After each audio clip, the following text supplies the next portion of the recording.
നാട്ടിലെ ജനങ്ങൾക്ക് കിട്ടിയ ഏറ്റവും വലിയ സുവർണാവസരം എന്നുള്ള രീതിയിൽ കൂടി ഈ തെരഞ്ഞെടുപ്പിനെ ഉപയോഗപ്പെടുത്താൻ ഈ നാട്ടിലെ ജനങ്ങൾ തയ്യാറായതിന്റെ ഭാഗമായിട്ട് കൂടിയാണ് ആവേശകരമായിട്ടുള്ള ഈ സ്വീകരണാനുഭവങ്ങൾ എന്ന് മാത്രം സൂചിപ്പിച്ചുകൊണ്ട് ഞാൻ എന്റെ വാക്കുകൾ അവസാനിപ്പിക്കുകയാണ്.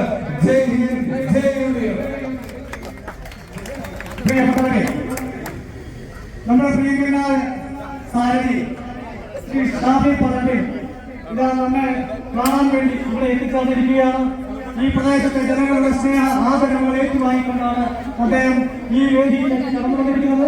അദ്ദേഹത്തെ ഞാൻ ആദ്യമായി ഈ അരിപ്പത്തെ മുഴുവൻ ജനങ്ങൾക്കും വേണ്ടി ഹാർദമായി സ്വാഗതം ചെയ്യുന്നു.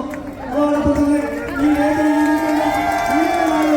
ഒരിക്കൽ കൂടി സ്വാഗതം ചെയ്തുകൊണ്ട് ഈ യോഗ നടപടി നേതൃത്വത്തിന് വേണ്ടി ശ്രീ എം കുഞ്ഞായകുട്ടി സാഹിബിനെ സ്വാഗതം ചെയ്യുന്നു. ബഹുമാനരെ, നമ്മുടെ പ്രിയങ്കരനായ സാരഥി ഷാഫി പറമ്പിൽ അരിക്കുളത്തിന്റെ മഴയിലേക്ക് കാലുകുത്തിയിരിക്കുന്നു. അനേകായിരം ആളുകളുടെ ജനമനസ്സുകളിൽ സ്വാധീനം ഉറപ്പിച്ചുകൊണ്ടാണ് മലമടക്കുകളെയും ഗ്രാമഗ്രാമാന്തരങ്ങളെയും മറികടന്നുകൊണ്ട് ഇവിടെ എത്തിച്ചേർന്നിട്ടുള്ളത്. 5 മണിക്കൂർ സമയമാണ് ഇവിടെ ഈ പുതിയ സമയം.